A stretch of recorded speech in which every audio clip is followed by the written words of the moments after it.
তো hello guys, আপনাদের মনেও কি এরকম কোনো প্রশ্ন এসছে যে একটা মাইক্রোওভেনে কিভাবে এত তাড়াতাড়ি খাবার গরম হয়ে যায়, আর আদৌ কি মাইক্রোওভেনের খাবার খাওয়া আমাদের স্বাস্থ্যের পক্ষে ক্ষতিকারক নাকি ভালো?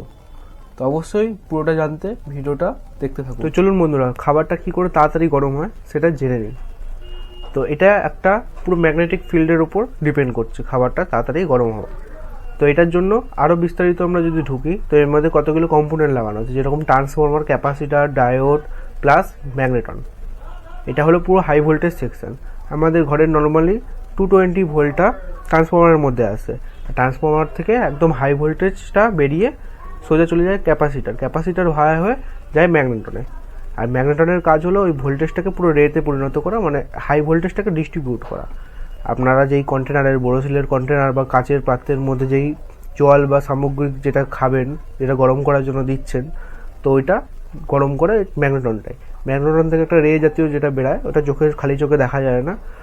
দেখা যায় তখনই যখন মাইক্রোওভেনের কোথাও জং পড়ে গেছে, ইনসাইডের মধ্যে জং পড়ে গেছে, বা আপনি ভুলবশত কোনো স্টিলের জাতীয় কিছু দিয়ে দিয়েছেন, সেই সময় তো মাইক্রোওভেনটা আপনার খারাপও হবে, প্লাস রেটা আপনি দেখতে পাবেন। তো ওই রের কারণে এত বেশি ভোল্টেজ থাকে বলে খাবারটা খুব তাড়াতাড়ি গরম হয়। আর চলুন নেক্সট কোশ্চেনের দিকে আমরা এগিয়ে পড়ি, যে মাইক্রোওভেনের খাওয়াটা কি আমাদের স্বাস্থ্যের পক্ষে ক্ষতিকারক নাকি ভালো?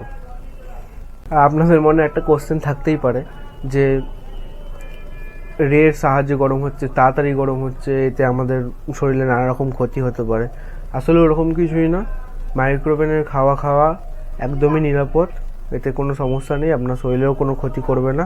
যেরকম আপনি নর্মাল খাবার খান সেরকম মাইক্রোওভেনের খাবার খেতে পারেন, কিন্তু কিছু কিছু জিনিস মাথায় রাখার, যেরকম নর্মাল কন্টেনারের মধ্যে আপনারা জল গরম করে খাচ্ছেন, এগুলো একদমই করবেন না। এরকম করলে কি, জলটা যেহেতু গরম হচ্ছে, তো মাইক্রোপ্লাস্টিক অনেক আপনার শরীরে চলে আসতে পারে। নর্মাল কোনো পাত্রের মধ্যে এরকমভাবে গরম করবেন না। যেটা মাইক্রোওভেনের জন্য সুটেবল পাত্র সেটাই অবশ্যই আপনারা ইউজ করবেন, এতে কোনো সমস্যা হবে না আপনার শরীরে। কিভাবে আপনারা মাইক্রোওভেনের লাইফটা বাড়াবেন? অবশ্যই মাইক্রোওভেনটাকে বছরে একটা হলেও সার্ভিস করাবেন। আর মাইক্রোওভেন যেহেতু হাই ভোল্টেজ জিনিস, ভেতরটা সবসময় পরিষ্কার রাখার চেষ্টা করবেন। ভিনিগার বা মাইক্রোওভেনের পরিষ্কার করার ক্লিনিংয়ের স্প্রে পাওয়া যায়, ওই স্প্রেটা দিয়ে। আর নেক্সট আরেকটা জিনিস যেটা না বললেই নয়, মাইক্রোওভেনের সুটেবল বাটি সবসময় মাইক্রোওভেনে ইউজ করবেন, অন্য কোনো বাটি বা পাত্র ইউজ করতে যাবেন না। যে সমস্ত বাটির পাত্রে যে তড়িৎ প্রবাহ হয়, ওরকম কোনো বাটির পাত্র ইউজ করবেন না।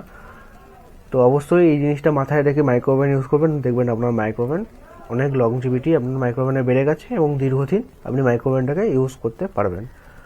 আর নেক্সট ভিডিও আমাদের আসবে যে কি কি খাবার জিনিস আছে, এমন কিছু খাবার জিনিস আছে যেগুলো মাইক্রোওভেনে দেওয়া একদমই নিষেধ।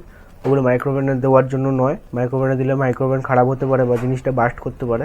তো ওগুলো বিস্তারিত জানার জন্য আমাদের চ্যানেলটাকে সঙ্গে জুড়ে থাকবেন। Like, comment, share and subscribe করতে ভুলবেন না।